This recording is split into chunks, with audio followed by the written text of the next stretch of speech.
Nathalie, Nahai, it's a great pleasure to have you here on this very first episode of my series videocast called The Lockdown. Yeah. And I guess there are three reasons why I decided it would be a great idea to invite you. The first is that I am a huge fan of your work, and you're one of my favorite unusual psychologists, Thank which you. applies to the psychologist bucket in general. The second is that this idea is sort of stolen from you because you already started the new season of your podcast on the psychology of the lockdown and how people are dealing with this strange state of affairs. And the third is that one of the specific things that I want to explore in this conversation series is um, how people are managing to express their creativity and think about reinventing themselves when we're all facing a world that is most certainly uncertain, but certainly different from what it is today. And so, on that specific point, you are someone who has reinvented herself multiple times. So I will let maybe that's a great starting point to for you to give us a very quick tour or overview of where you started and how you got to where you are now and where you're going as well. All right, I'll try and keep it swift. Well, first, thanks, because I think this is a very exciting conversation to have right now. Um, so, briefly, I always wanted to do art since I was little. Got excited by music, started playing violin at the age of 3, guitar at 16. So I've always had art and music as two strands. Took psychology by accident at A-level, fell in love with it, had an amazing teacher. Went to do psychology at university so that when I then went on to do art, which was always my intention, I would have a backup plan so I could always integrate psychology and art. So for instance, art therapy. Because I know that art can be quite tricky as an industry to make a living from. So I did the psychology degree. I started the foundation, completed that, started the degree at Central St Martin's, got terribly bored because it was conceptual art and it was basically watered down psychology with none of the academic rigor and none of the skill that I needed for what I wanted to be able to do in the artistic practice. So I left and then I kind of flung myself into my music. So for 5 years in my early 20s, I was gigging, I was touring, I was recording mostly sort of folky type music with a bit of fusion, and ended up in the That's States. in America. Yeah, so 2.5 years in and out of Atlanta, recording out there, did 2 albums out there with some fantastic musicians, and then kind of ended up deciding to call it quits at about 25, 26 years old, because one of my cousins, who is a top lawyer for some of the big musicians in Los Angeles, listened to my music, and back then, he said, "You're female, you are now 26, you're in folk," which at the time was not a popular genre. "You're not going to be picked up by anyone because I think you're either going to get pregnant or you're not going to be able to switch genres." And I didn't want to switch genres anyway. So I was heartbroken for a year. I had to just leave that passion for my music. And so after a little while of adjustment and retraining in web design, because I thought, well, I've got to give it a final push. So I trained in HTML and Flash back when that was a thing. I ended up finishing the music and went into accidental freelance web design. And at that point, I started meeting people who were in the kind of burgeoning collaborative working environment, so co-working. And after a series of conversations, started thinking about what skills I could merge to create something that was a bit exciting and a bit more interesting. And so I started thinking, well, how can I apply psychological insights to web design? Because physically we are influenced by our environments. So virtually the same must hold true. And that's kind of where my interest in online behavior, persuasion, persuasive tech, ethics, etc. started. And that was back in 2010. Book came out in 2012. That has been really wonderful. Since then I've been doing speaking and conferences. I had a And this is podcast. Webs of Influence, which is Yeah. now in its second edition. Yeah. I always forget to name drop the book, which is ironic for someone who's kind of Yes. somewhat in the marketing sphere. Yeah, Webs of Influence, the psychology of online persuasion. And so Um, importantly, you got a book contract with a major publisher without being a published author or an academic or somebody with the obvious track record or CV to seem like a safe bet. Yeah, they took a punt. They took a punt, and it did very well. So how did you do that? How did you persuade because I'm sure a lot of people are thinking they have a book in them or they would love to do a book. And today you can self-publish, but to get it it's Pearson, right? So to get it with a major publisher without having the typical profile, how did that happen?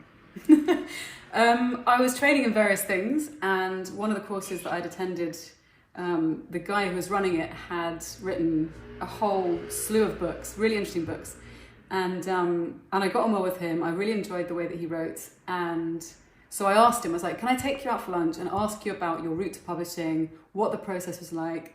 And he said yes. So we went for a pub lunch, and I asked him lots of questions. He was very generous with his time, and I pitched him the book idea because I already had a sense of what I wanted to write about, because for me it was such a glaringly obvious space that hadn't yet been explored. UX wasn't yet a thing. Human computer interaction was a burgeoning field, but they hadn't connected it across all these different disciplines. So that these different silos of research happening, but none of them had connected up in a way that was satisfactory to me. So I pitched him, and he put me in touch with his editor, and that was the route in. So I spoke with her. She was brilliant, and it happened that her husband was in marketing, and she spoke to him about my idea, and he immediately hooked onto it, and he said, yeah, that this could be really interesting. So then from the back of that, I submitted a proposal, which took 3 days of really solid graft. And a tip, if you're listening to this or you're watching and you're an aspiring author, do the homework, fill in the proposal. That is the best time you will spend, because it helps you organise the entire skeleton for the book. And it creates a much more robust position from which to defend certain, points of view or gaps in your knowledge. Anyway, so that was it. So, yeah, personal introduction. It's always best if you can manage it. And I've gone on to introduce quite a few friends. Before we continue with your still even more eclectic career and changes, the first edition of that book, Webs of Influence, came out what year? 2012. It's a while ago now. Okay, so only 12, exactly. So I was going to say, 8 years have passed. Do you feel like in that time, companies or marketeers have gotten better at applying the science of psychology to influence and captivate audiences and even understand them? If we think that in these 8 years, we had the explosion of Facebook and WhatsApp and Twitter, and data and AI has become, I know you had to update the book a big time for the second edition, but do you think people have learned, professionals in this space have learned to apply and leverage psychology more in digital marketing? Yeah, I mean, the whole language has completely changed, and I think that's the thing where you see, well, there's sort of two indications of change being adopted. One is when people start booking you as a keynote speaker, not just as a wild card, but as someone who's cutting edge. So initially you're like too far beyond the curve for anyone to recognize the solidity of what you're proposing in terms of the methods to apply and stuff. And then, so when people started booking keynotes that are more aligned with this theme, which was probably about, I'd say 4 or 5 years ago, it became more robust. That's when I noticed a bigger change. And then also the language that people use. So now obviously lots of people are training in UX, which is an amazing field. It's a very exciting and rich and fast moving area. People talk a lot more about user interface, which they did before, but now it has a different kind of nuance to it. There's this talk of, which I don't know why I find it so irksome, but digital body language, which has started entering the vernacular, which was actually, I think, first cited back in 2009, but now I'm seeing that emerge a lot more, especially within, this pandemic lockdown, especially now. So there are certain things that I think people understand the foundation a lot more. And because I think, online environments have become so integrated in our everyday life, it seems to have sort of seeped into culture, which I think is a good thing, right? I mean, it's going to create better experiences for all of us, hopefully, when used well and ethically. Yep. Great. So we'll revert to the issue of digital marketing soon, but then, so what happened after that? So you had a very successful career, you still have, obviously, but you were very focused on being uh, highly sought after speaker guru on digital marketing I psychology. don't like that word And guru, it's awful. I know. But sometimes, occasionally, it has a good connotation. In your case, for sure. Okay, So let's thanks. say an expert or thought leader in the Okay. space. And then at some point, you got bored or decided to try something else or go back to your artistic kind of interests. Well, so let me preface that. So I've always, well, I'm kind of like you. We've had other conversations about this, but I think when you're someone who is sensation seeking and intellectually quite curious, and by intellectually curious, I don't mean necessarily just to do with research and reading. I mean any form of curiosity. So it can be artistic, it can be research based, whatever it might be. But when you're someone who's curious and you seek stimulation, one focus isn't enough, and I've found that I can't ever just dedicate all my time to one thing. I get bored, and then that one thing suffers as well. So it's not compatible with who I am, and I have tried. But with the second edition, which came out in 2017, it was such a horrendous process. I thought it was going to be easy because it's just updating the book, and I kept everything updated as I went along with my talks. But it was such a horrendous process that at that point I realised I needed a break. I was facing burnout. So that's when I took what was meant to be a 3-month sabbatical in Barcelona for an art course. I was just going to do one term, drop into something that I loved, which I'd not done in years. And by then, my conferences are fairly established. I travel mostly in Europe and sometimes the States. It didn't really matter as long as I was in a hub city where I could fly. And I was just going to come for the sabbatical, and then I just fell in love with it so much, the painting and being here and the culture, that a couple of my friends just said, you should stay. This is crazy that you're going to go back to London. Why? You could just do your work here. You haven't thought this through. And so after a night of thinking it through and quite a few vermouths, I decided, fuck it, I'm going to stay. And so I did. And so I threw myself into the course and have nearly finished. We had 2 weeks to go to complete the 3 and a bit year course, and then lockdown came in. So I need to complete the last 2 weeks, and then I'll graduate from that. But it was an unexpected adventure, but it's been incredible. Okay, so let's start with the obvious question here, which is how does someone decide to reinvent themselves, change careers, pursue their interests? Obviously people differ in their inherent level of curiosity and how wide range their interests are. But what's your advice on when people should decide to do it, to take risks or not? And should you follow your passions, or should you weigh in, the obvious kind of pragmatic, contextual constraints, incentives, parameters? I guess, and I know the science of this very well, but what would be your kind of person-centric and advice from a personal experience? Well, I think you pointed towards that there. There's always a context, right? And it depends on what your most salient needs are. So if you're in a position where financially you're able to take the risk, so if you're in a privileged position where you have that level of comfort, then I would suggest there is no excuse not to try. And I think at that point, if you're in that context, the question is often around a fear to try something new. What if this doesn't work? What if I fail? What if people laugh at me? What if I get shamed? Because I think often we don't follow the things that we love because we're shamed out of them at a young age, and so then we feel like it's not even an option. So there can often be some interesting inner work that happens, and a nice question I think to ask if you are in the position where you have a context where you can take that risk, and it's a simple one, is what did I love spending time doing when I was little? You ask your family members or friends and start there. And I think, so that's for that context, is to think, okay, well, if you have the means, go for it. The second thing to say is going for it doesn't mean leaving everything, unless you really want to, in which case, fuck it, go for it, because why not?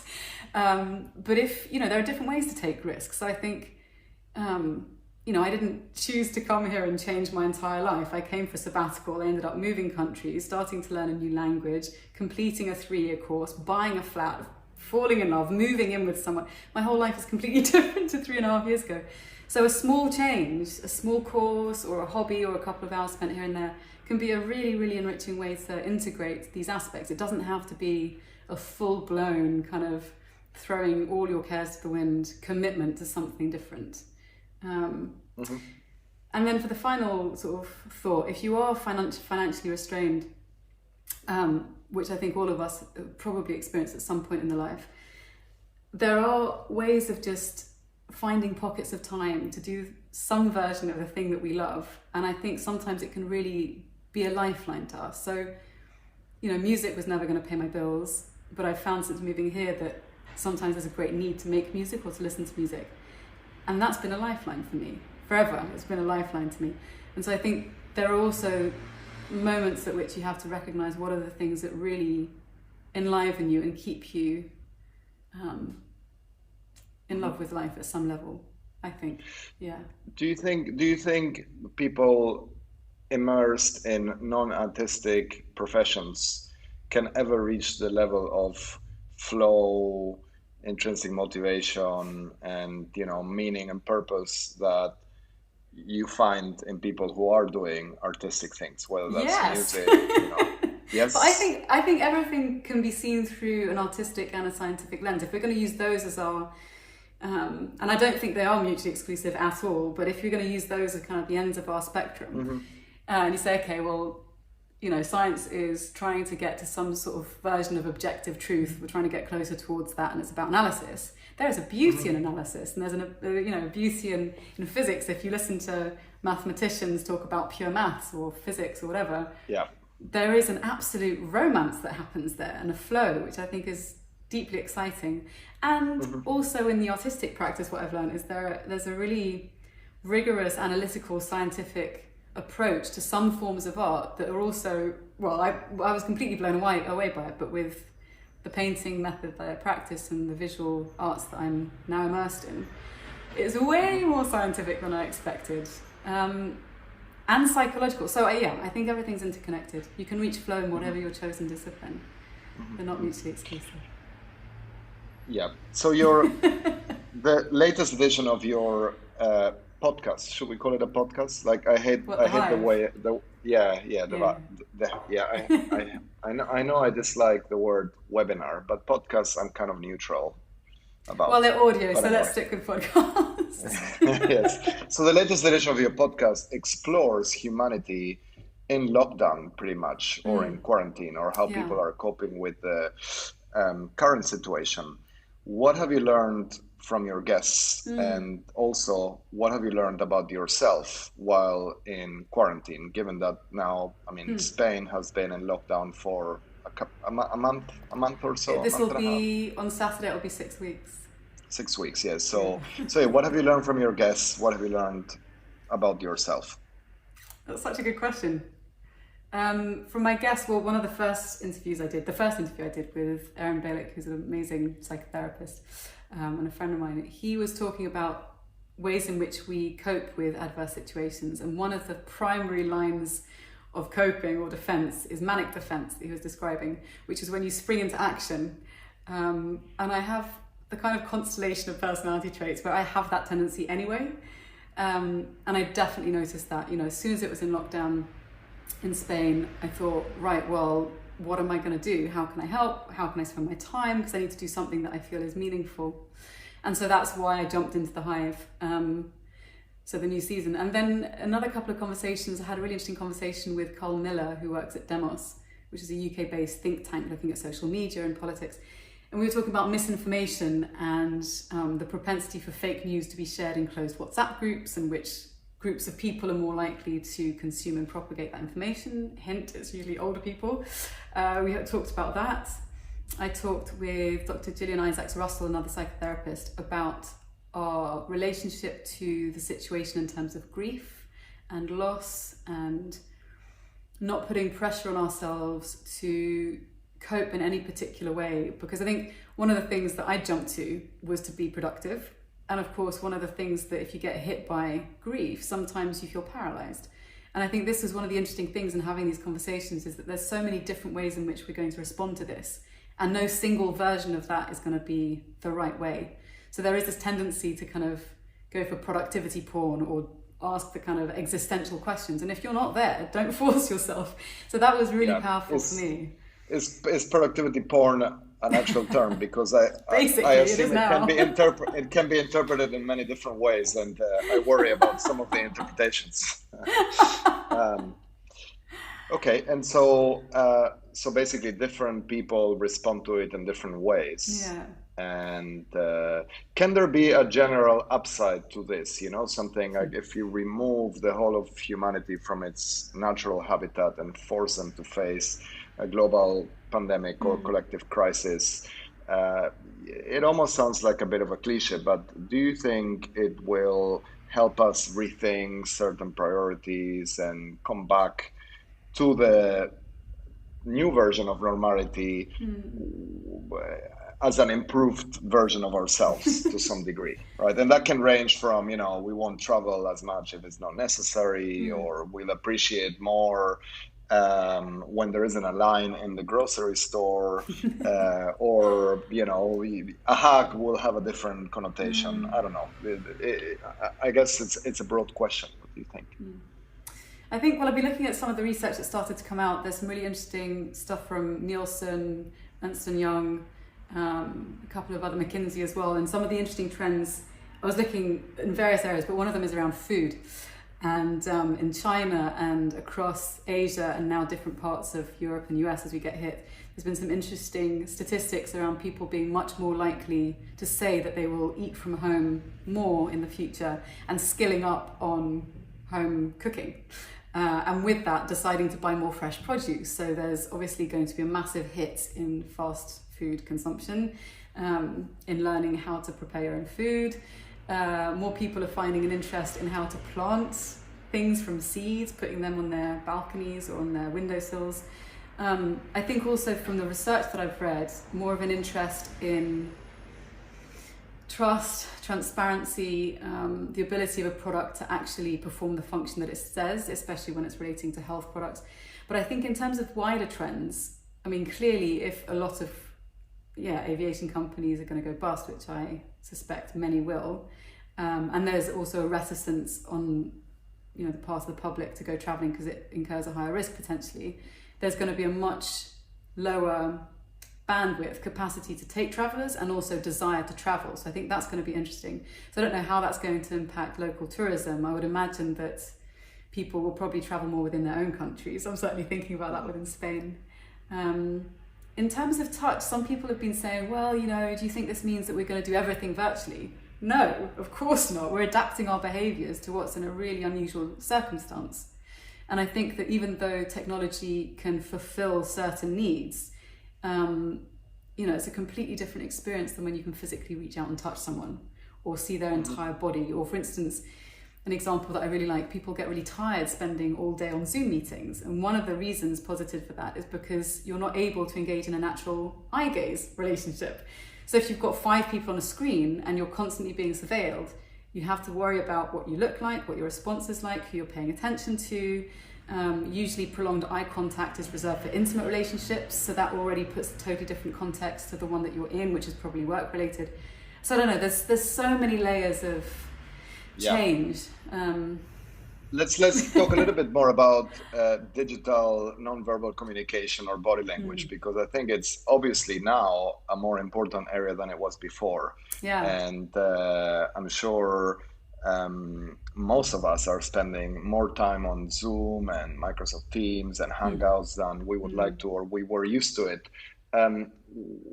What have you found interesting about the research that might be applicable to this now? In other words, I mean, is there a difference in how conscious we are and how self-aware we are and the etiquette that is needed? Would people who have social skills in analog and digital environments alike? What I mean, you know, if you had to coach somebody on how to behave more effectively on Zoom, I mean, what's your take on some of the research and some of your readings of this area, which is an emerging field now?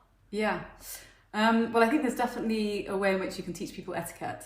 So simple things which make things much easier and less stressful.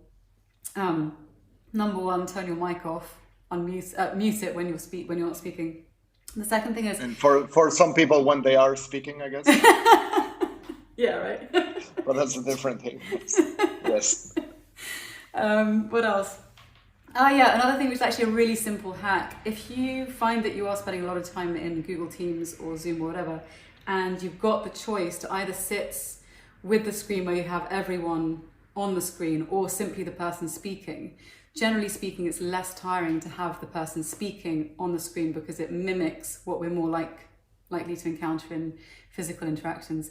Another thing that I found speaking with people in a therapeutic context is if you're able to have a screen which is large enough to accommodate people moving backwards so you can see the hands, so you can bring in gesture, then that again gives us a greater sense of presence because you're able to read not just the verbal cues and intonation, but also body language. So that can be helpful as well. Another thing that I found interesting... Oh, go on. Do you think we lose relatively less if we can still see each other on video, calls versus just hearing the voice, right? So I assume that in a physical or analog interaction, you get everything because you can see, but also smell, and you get the full picture. Yeah. If that's a 10 out of 10, how much do you drop to if we're on video conference? And then how much if you just have a voice, right? Because a lot of people, it seems to be mixed preferences there on whether you want to see or be seen. What's your take on that? I think it's a mixed preference. I think it depends on the intention of the interaction. So say for instance, if I'm doing an interview with someone for, I don't know, an article like I had this yesterday, I initially had a Zoom chat with them face to face so I can see them, we can introduce ourselves, smiles, it's more personable. And then when it came to transferring information, we went to audio only because then it's much easier for both of us to concentrate, to take notes. It's a more intimate form of communication in a sense, because I think when you strip away, I don't know if you found this, like if you have content which is either a video of a podcast or an audio version of a podcast, for certain types of content, it's easier to pass the information and to connect with it if you only have the audio to listen to. And I think the other thing that's interesting there is that if you are someone who needs to physically move in order to process information more deeply, which some of us seem to have more than others, then having someone on audio only means you can walk around, you can gaze into your surrounding, which actually helps us to think more. So I think that there is also that component. Whereas if you're on video, there's some drama happening outside. If you're on video, then you have to be more mindful of looking away from the screen because it might be interpreted as someone not giving you full attention or not paying, the respect that is deserved in a professional setting. Is there a risk that the very things we love to capture and attend to on video, which you don't get via voice only, are the very things that enable us to project our, prejudice, preferences, and you get things like attractiveness, age, culture, match, fit, affinity, which is something that has been explored in the context of job interviews. But in general, what is your sense? Because it seems like from a receiver point of view, we all love to have a full picture of the other person and attend to all this. Are the things we want to capture things that we should be able to capture, and at the other extreme, do we just become like robots and there's just text and content and we totally eliminate? Because you can have chemistry via Zoom video, maybe less so via Zoom voice. Should we encourage that type of chemistry if bias come with it? So I think maybe there's an underlying question, which is how do we tackle bias most effectively? And I think if that is the underlying question, then I would suggest that if video communication is richer for whatever the circumstance or the individuals in question, then maybe a more fruitful approach would be to figure out how do we tackle bias in general, what are the main things that we need to look at, and then bring that into the interaction. So it could be, doing a test, an association test, where people who otherwise think they're not biased show that really they are, and then it gives them pause for thought. So they're then more mindful about how they interact with people virtually and then physically. Because I think it's kind of this idea of treating the symptom or the cause. I think I would generally, where possible, go for the cause. Yeah, but it does make for an interesting, Yeah. It seems, I know you've done a lot of work thinking, speaking, and writing on the human technology interface, and especially thinking about what's more human or more humane.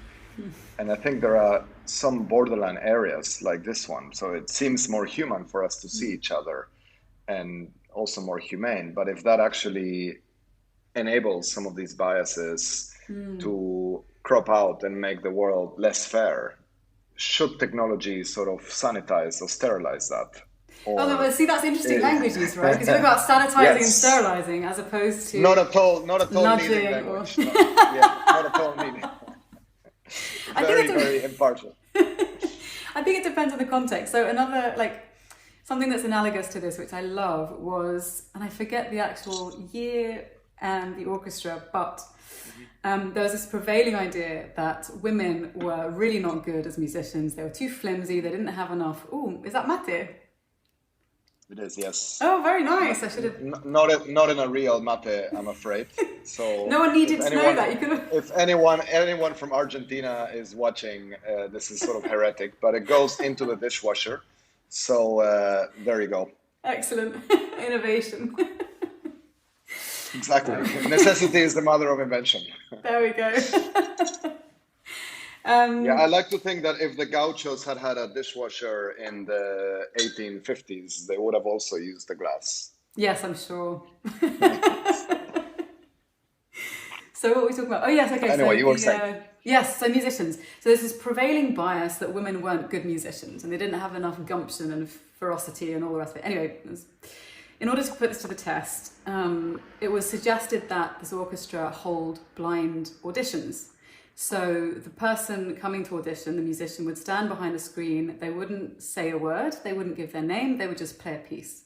And through these blind auditions, it completely collapsed the way in which people had previously taken in musicians, because they ended up practically on parity.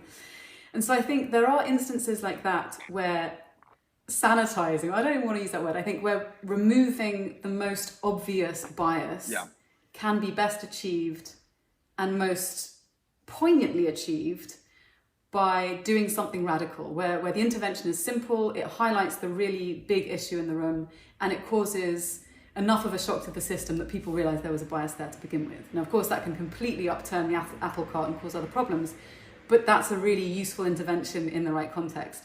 I think where the biases are maybe more unconscious and more subtle, it might be more useful to use reframing exercises or to find ways to change people's perspectives by using narratives or fiction or empathy. And actually, if you look at the work around changing people's levels of empathy towards others they perceive to be different to themselves, fiction writing is one of the best ways to get people to up their openness and empathy scores in a short period of time. So there are lots of other methods of finding, of reducing bias and finding ways for more equitable appreciation of people. I guess the fiction writing forces you to go somewhere else and see the world from a different perspective or from a different angle, right? Yeah. So let's change gears slightly and talk not so much about people and individuals, but more about companies and brands. And off the record, we've had some really stimulating discussions on how brands are transitioning through this crisis and what they communicate. And one area we both seem very interested in is the issue of whether their efforts to connect with people and seem supportive and empathetic, maybe, to stay with empathy as a context, are perceived as genuine or not. So why don't you share some views on this, which I think will be very useful advice for marketeers right now, on how they can most effectively communicate genuine or productive aspects of their culture, and how they can engage, connect, and be seen as someone trustworthy through an unprecedented crisis. Yeah, big question. Well, there's several things that I think crop up. One of the most obvious ones is to talk about virtue signaling. So I think if you look early on in the crisis, and obviously this is kind of helpful having different countries go into lockdown at different stages because you can see how the markets respond. But one of the interesting things that I've seen is how inboxes get filled with certain types of messages at what stage in the lockdown process. So for instance, early stages, when you're not sure what's happening, people will say, well, our stores are still open, come in. I was reading about in the States where the law in a particular state was such that people had to go into physical lockdown, they weren't allowed into certain stores. And then that person had received an email basically inviting people to breach the CDC recommendations and come into the store when they should have been quarantining at home. So it's like, bad marketing from that perspective. Then the next wave, which is, we're caring about our consumers, we're caring about our customers, we care about our employees, we're doing everything we can, sending these massive long emails. So suddenly week 1 or 2 that you're actually in lockdown, your inbox is flooded by COVID-19 related emails, which does nothing more than just piss you off because they're not saying anything for you.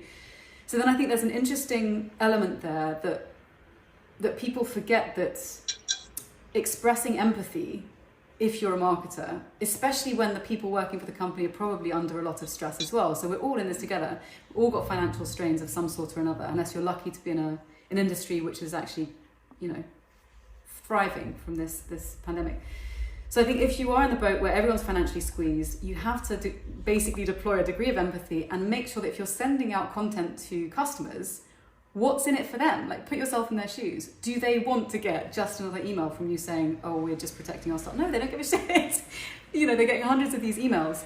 So if there's a way that you can support their lives by making it easier, say for instance, a nice example here, different emails that you get from banks. In the UK, there's lots of banks who are saying, well, we care about our customers, we care about safety, but they're not basically saying, we're going to give you a mortgage holiday. So that's kind of, well, why are you telling me this if I'm still going to be financially squeezed? In Spain, I've got a mortgage on the flat that I have here. Immediately, within days of the Spanish government announcing lockdown, someone that I know from person at Sabbaticals gets in touch with me. She's an amazing, lovely, her name is Raquel. She gets in touch, says, just want to make sure you're okay. Has your business been hit by this? If so, give me a call and we can organise some adjustments. Just straight up personal. So I think there's such an easy, clear way of seeing at the front line, which is the marketing response, what's valuable, what's not. And if you're not crossing that threshold and actually making people's lives easier, don't bother them because it's going to be more damaging than good. Yeah. Do you think in a crisis we mostly see in exacerbated forms not just the marketing but also the culture of an organization, and that just comes out, right? So it's like the person who is drunk on Christmas Eve or Thanksgiving, and then you see the real self because their guards are down. And in a way here, even if you just look at it from a marketing perspective, everyone has to deal with the same issue, and there's no other topic that you can focus on in your conversation. So is there a sense that we just see how noble, good, ethical, caring companies are, or their cultures are, or is there some room for wiggling and managing up or down, basically depending on what you do? I think there is room for movement. I think there's been one or two really heartwarming stories. I forget the name of the company. I was reading into this yesterday. A company in the States which, when they set it up, the chap basically said, I'm going to make sure that no one gets paid less than $17,000 a year for, basically they gave him like a minimum salary. And if that means that the CEO forgoes his salary for that year, he'll do it. So basically people came in on that promise and he held the promise. And then when the pandemic hit, 98% of this guy's employees voted for and willingly accepted a substantial pay cut in order that no one got fired. And so I think that's a really interesting narrative of someone who is clearly explicit in their values, is able to uphold them through their actions, and then reaps the rewards of that loyalty to their employees when everyone bands together. And of course, it may be that further down the line, people need to be let go. But I think if you're able to make that kind of commitment and enact your values in such a way that it's explicit, it's transparent, and you're creating goodwill, then those sorts of companies are going to probably sustain themselves throughout this sort of issue, this pandemic. So I think there are examples of companies who are really getting it right. Yeah. What do you think about the use of humor, as a kind of persuasion, involvement, engagement, marketing strategy, and especially, I think right now we see, I think informally, all of us get jokes or send jokes Yeah. on the pandemic, which I think has clearly a cathartic Yeah. purpose, right? Yeah. And you feel better laughing at each other, and you sort of trivializing something serious is Yeah. actually, it's no different from crying with a novel or drama, etc. Mm. But then, of course, it's obviously a thin line or a delicate Mm. balance. And I don't remember the exact story that was ended recently of Lululemon printing a T-shirt of a bat burger or bat sandwich, and that went viral. And they had to fire Oh somebody who did it. no. And so it made me think about where do you draw the line? Yeah. On the one hand, it can be cheeky and collegiate and Mm. affiliative. On the other hand, is it too risky or risque? Yeah. Um, do you have any thoughts on this, on sort of humor as a marketing strategy in general, especially during tough times? Yeah. Oh, it's such a. I mean, that's really wandering into the grey zone, I think. It depends because I think everyone. I now have friends who have been directly affected by this and family members who are at greater risk. And so I think early on in the crisis, it makes sense that people almost also as a form of denial. I'm not saying that's just what it is, because it's also a form of release as well, which is quite different. But I think early on in the crisis, it can be a form of denial and a way to kind of not have to face the fear involved in what happens if you get sick or someone that you love gets sick. So I think there's that element, but then there is a question of at what point is it appropriate and on which channels and for whom to make what jokes. So for instance, I got something from a friend of mine today which says, a man walked into a bar, lucky bastard, right? So because no one can walk into a bar. So I think if you're a pub and you're doing that and it's not related to anything that specifically caused the issue, it's not related specifically to suffering or to illness or death, you're probably in a safe camp, you're probably in a safe territory. If you're wandering into the territory of hot topics like the bat or ethical considerations around the way in which we consume food or masks or any of these sort of hot topics, you're going to risk stepping on toes and offending people. There's always the risk of offending people. But that's what I would say. Is it far enough removed? Is this one of the primary causes or hotspots being discussed? If it is, and you don't want the extra negative attention or blowback, probably best to avoid that. Yeah. Let's talk a little bit about fake news and disinformation or misinformation in the digital age, right? So somebody once said that a surplus of information creates a poverty of attention. And I think the same goes for knowledge and wisdom. Is there a way around it? Is there a way to combat it? Who's to blame for filter bubbles? Companies, people? What's your take on the psychology of fake news and whether we can trust data or even want to trust the data versus ourselves, our own opinions?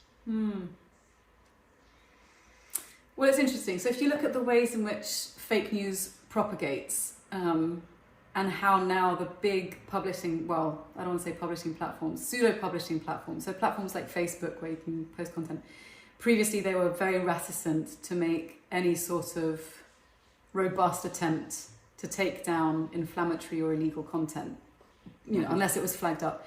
So not wanting to police it. Now, of course, you've got a lot of these platforms saying, well, actually, maybe we can. So, it's about will, not ability. So I think in terms of fake news, when you're talking about fake news, you've got to think about the strand in which it's willful misleading of the public opinion, either because you're running a narrative, whether it's on the left, on the right, or whatever political purpose you're trying to put it behind, or what I think is more interesting, the fake news that gets shared in closed groups between family members, which is actually the most pernicious because a lot of these groups, like on WhatsApp, it's encrypted, it's closed, you can't see what's inside. And I think from that perspective, when you're looking at fake news, a lot of the stuff that gets shared, and also via email threads, I don't know if you saw some of it, they're usually about 10 to 12 items long relating to COVID. Some of it sounds plausible. In the headline, it'll say, well, the Stanford Board of Medics cited these as the best things you can do to avoid getting infected. And I had early on quite a few of my family members sending this. And a lot of it was alarmist language. And being trained in this, you learn to pay attention to language and to the emotional impact that it has. And I think what's interesting is that most of the stuff that's fake news is designed to provoke some kind of immediate negative response. So fear, outrage, usually those two, sometimes sadness. And so if you look at the stuff that goes viral the quickest and the emotional weighting of it, it's going to give you an indication as to whether you need to investigate it further. So with this email that I get from one of my family members, I went straight onto the Stanford University website, the medical side of it, where they gave announcements about, the pandemic advice, and it was nothing to do with what had been cited in the email. So you can do basic checks like this. If they're citing anyone, go to the source. It's this kind of just basic housekeeping, and especially if you're noticing yourself being triggered emotionally, that's a clue that you need to do a bit more work. And I think that's the main thing that I would say, is that if you can find the space to be mindful of your emotional response, you can then make a decision as to how you're going to take the next step. And that's the biggest thing when it comes to fake news. And, obviously that's an approach that not many people can follow or choose to follow. Do you right? think? But, I know a lot of people who do, especially younger people. I guess in any event, the question was, does this more data-driven and objective approach to checking facts and news end up making you more apolitical? Like, do you see that because of this, you're able to wake up on a given day and say, oh, I really like this party or this candidate, but actually my views change because when I really look at what they're doing, this milk here, do you end up being kind of more apolitical because of it, as opposed to more partisan? Because I also think that, fake news are designed to create impact and maybe divide the world and be confrontational, but they serve a very important private or personal psychological role, which is to feel right and to see some clarity in your values and your beliefs, right? So do you end up being more agnostic or apolitical because you have this hyper rational approach to checking facts and being kind of more open in a way? I think the place where I want to go with this is that it's if we're thinking about politics, two things. There's kind of like the political tribalism and labeling. So am I liberal, neoliberal, am I conservative, whatever you want to label yourself? Do I see myself as someone as part of this tribe? So that's on the one hand, it's the labeling. And on the other hand, I think it's about what values do I hold and what media do I consume that either reflects or challenges those values. So I think when you look at a lot of younger, I'm talking about in the UK, because obviously each country at the moment is having some very interesting different things happening here. But in the UK, when you poll younger people, many of them are party apolitical. So they don't feel a particularly strong allegiance to a political party, but they might have a strong set of values that define the behaviours that they engage in, which candidates they support. So instead of saying I'm a Lib Dem or a Labour or a Conservative voter, it would more be the case of I believe in environmental rights and sustainability, universal basic income, and then I'm going to judge everything based on that. So it kind of depends on where you're kind of drawing your values, on a values-based level or on a framework level that adopts some of those values that's made explicit. From the tribal side of things, I think you are seeing people become more partisan, especially because if you're thrown into a situation where there's greater uncertainty, you look at this historically, greater uncertainty, greater fear, historically, I would suggest that those are the times in which you end up with more of the kind of strongman, authoritarian figures stepping up and being able to pass laws which in peace times might come under greater scrutiny because people are more able to assess them for perhaps a more homeostatic, calm baseline. So I think, there's lots of different layers to that. So, exactly. So for instance, if we take an example that seems somewhat, but not totally outdated right now, which is the Brexit referendum, right? I can see a difference between a liberal who says, oh my God, Cambridge Analytica, fake news, Boris, all these people, Nigel Farage, lied to others, and because of that, now we're screwed, basically. Or a liberal who says, look, I understand why people who have been or feel left behind globalization and haven't benefited from that would want this, right? Yeah. And is one of the two more data driven, maybe? And actually, my point would be, how can you actually tell what happened if we don't have, it would maybe take a 5-year investigation Yeah. by a team to actually see what impact each of these things had, or you have to run the referendum again. So I always try to be more on the agnostic side, but I don't fool myself that I am. Yeah. It's So if tricky you see though, what I isn't mean, it is. Yeah. It is, because you have to ultimately challenge your own convictions and leave them behind, which makes for a very existential and convoluted existence. Yeah, and it also sort of takes you into the weeds of relativism as well. I mean, I think there are certain things, I think generally, I don't know if you have this too, but I tend to caveat a lot of what I say. And I think as I've gotten older, Well, and hope sometimes I to... would say, sometimes I do, Sometimes.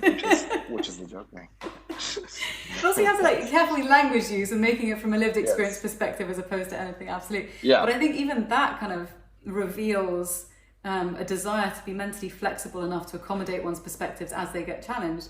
And at the same time, there are certain things which I fundamentally value. So not necessarily believe in, because I think belief can be quite a tricky thing. Again, this is kind of a personal perspective, but if you value freedom of expression, if you value having access to a good health system or whatever it might be, then that's going to arise in certain beliefs, but the beliefs that you have might change over time based on how your values can be expressed in the context that you're in. So I don't know if I'm making much sense. In my mind, I'm making a lot of sense. But say, for instance, when you're young, you think, okay, well, I believe in universal basic income for all, and you go into the, Communist Party kind of...